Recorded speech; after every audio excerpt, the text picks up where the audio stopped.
Have you got a question?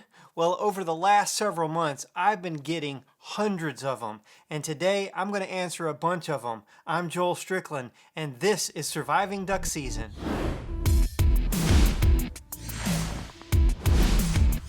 Surviving Duck Season is presented by Mojo and High and Dry Waders. Hey everybody, thanks for watching. It's a great day today, and I'm glad you're here. Now make sure you stick around all the way to the end of the video and find out who gets free Surviving Duck Season merch. I really appreciate all the feedback and questions that I get from y'all each week. Now today is Ask Joel Anything Q&A. I've gotten so many questions that I couldn't possibly, put them all in one video. So I may save some for later, depending upon what y'all think about this video. I may try to do another one of these every once in a while, answering more of your questions. Lots of times there's questions that I've already answered in other videos, so make sure if you haven't seen my other content, there's a lot out there. There's a lot of calling type videos, some stuff on decoys and other types of strategies. So make sure you check some of that stuff out too. All right, so let's get into it. Now I've got my iPad here and I've chosen some good questions that I think a lot of you will be interested in hearing about. Dalen Hill asked the question, what determines if you hunt in the timber, the river, or in a field? And basically, that's a scouting question, because scouting is really what determines where we hunt. Scouting, weather conditions, water conditions, and the wind. If it's a flight day, a lot of times the river is a good location to hunt, because on a flight day when birds are migrating, they use the river corridors to travel down their migration path. Get in an area where you can hunt on the river or right next to the river. An agricultural field or even moist soil habitat is a big feeding area. So if you know that birds are on a big feed, if there's a front getting ready to come through, that sort of thing. If you have nasty bad weather, a lot of times the birds are going to want to get into a feeding location, and so that's a really good time to be in an agricultural field. If we know we have birds using our different timber tracks, then we are going to try to always be in there on a clear day if it can handle that pressure. So what about going to moist soil habitat, going to the river, going to an agricultural field, that sort of thing? I'm definitely going to pick one of those places on a cloudy day over going to the timber. My personal opinion is I want it to be sunny every single day, because all of our places perform much better on a sunny day versus on a cloudy day. But we can't always have sunny. Real Canadian Lunker Hunter asked this question: what features do you look for when you're scouting a new area to hunt? And I think really it kind of goes either way, whether you hunt in a public or private area. When as far as scouting goes, I'm always watching for birds using a place, and it really kind of depends on what birds are doing in your location, what kind of birds that you're hunting, whether it's diver species or whether it's like puddle ducks, mallards, and teal and that sort of thing. Puddle ducks like shallower water. Typically more shallow the better. So, that's what I'm always looking for, is shallow water, new water, after a rain. If you hunt near a river or a creek or something that can flood out into some property that you have access to, or if it's in a public area, that's the same thing.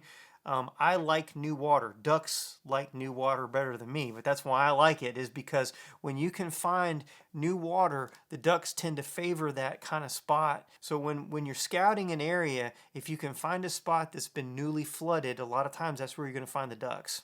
I have a video that I made on scouting that's got lots more information in it, so if you haven't seen it, please check it out. All right, Daniel Fuller asks, do you believe in using face paint on sunny days while in a blind? All right, face paint. Let's talk about face paint.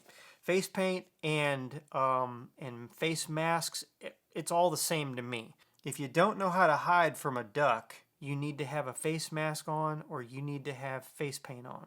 That's my opinion, no matter what, every day. Now, why would I need it any more on a sunny day? I would say you would need it less on a sunny day than you do on a cloudy day. And then you go, well, why is that? Because the sun is so bright, it will reflect off of your skin more. No, on a sunny day, you have contrast. You have bright spots and you have shadows. If you're a good duck hunter, you will be in the shadows when you're duck hunting on a sunny day. So the chance of you being spotted is a whole lot less on a sunny day than it is on a cloudy day. Cloudy days are flat, there's no shadows, there's very little contrast. It's hard to get hid very well on a cloudy day. That's one reason why cloudy days are so much tougher to shoot birds in close than it is on a sunny day. If you are a looky-loo in a blind and you're doing this all the time, you need to have a face mask on. I want all of my hunters in the blind with me wearing a face mask because most of them can't be still. And they want to look, and that's okay. You know, everybody wants to see the show. I do too. I don't wear a face mask that often. I sometimes do when I'm in a situation where I feel like I can't get hid very well. If I'm in a layout blind, then I've usually got something covering my face.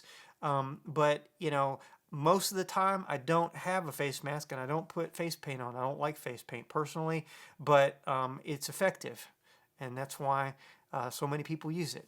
Here's a good question from William Weichert. What's your favorite kind of call? Single or double reed, acrylic, poly, or wood?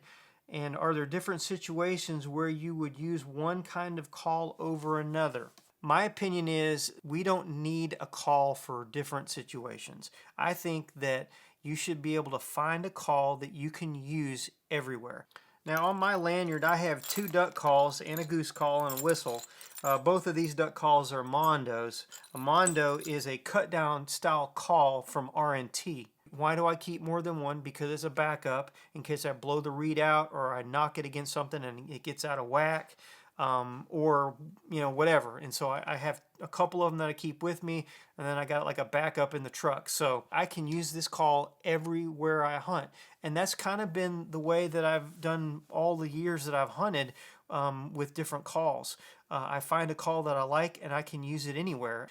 You find a call that you like and buy 2 more. Keep another one on your lanyard with you and keep the other one in a drawer.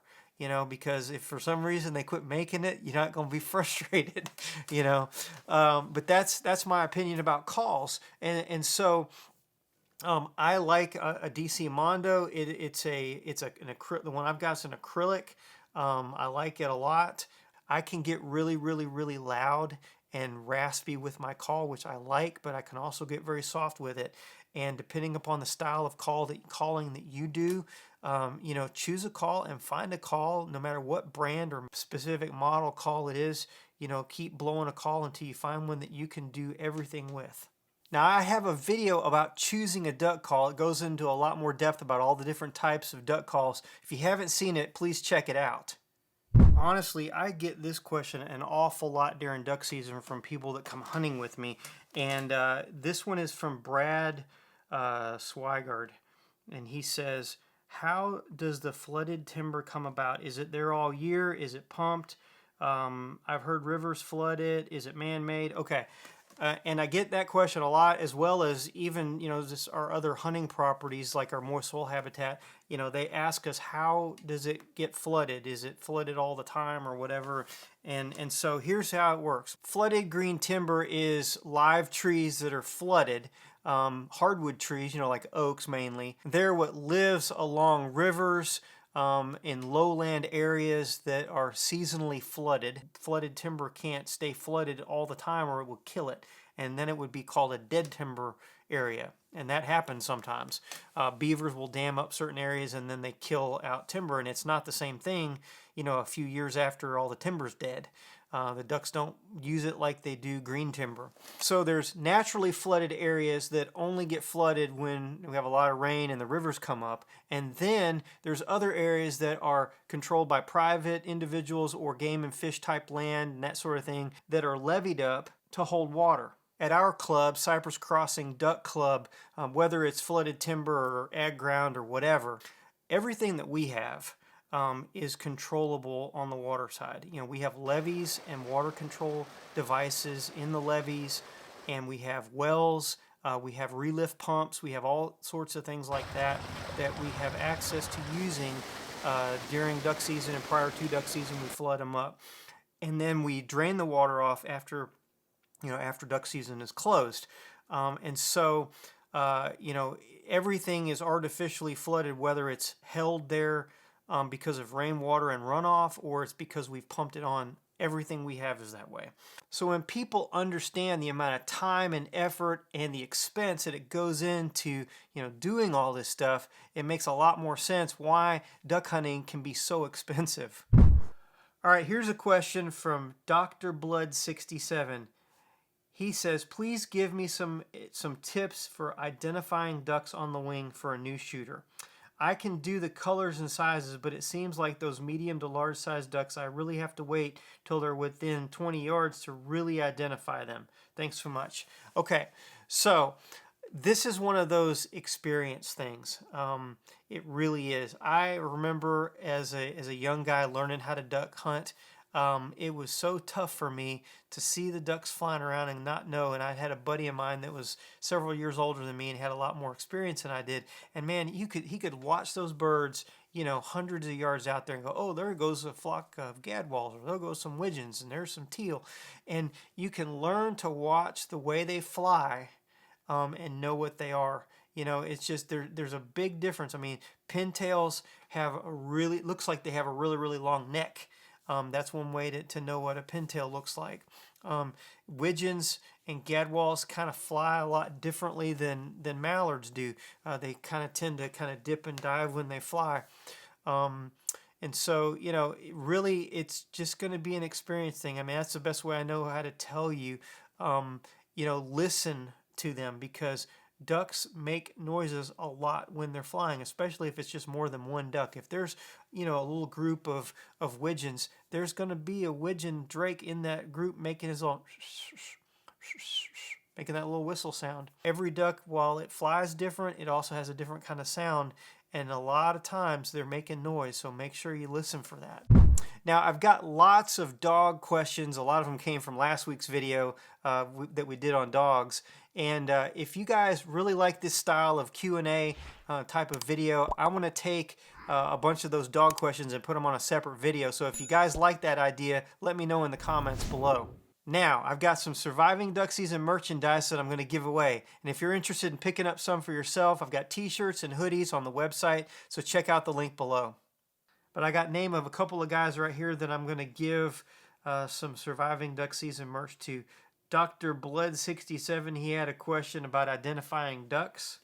And Brad Swigert, he had the question about flooded timber and how it gets flooded and all that. Brad and Dr. Blood, please reach out to me through direct message on either Instagram or Facebook so I can get you your merchandise. If you missed last week's video, check it out right here.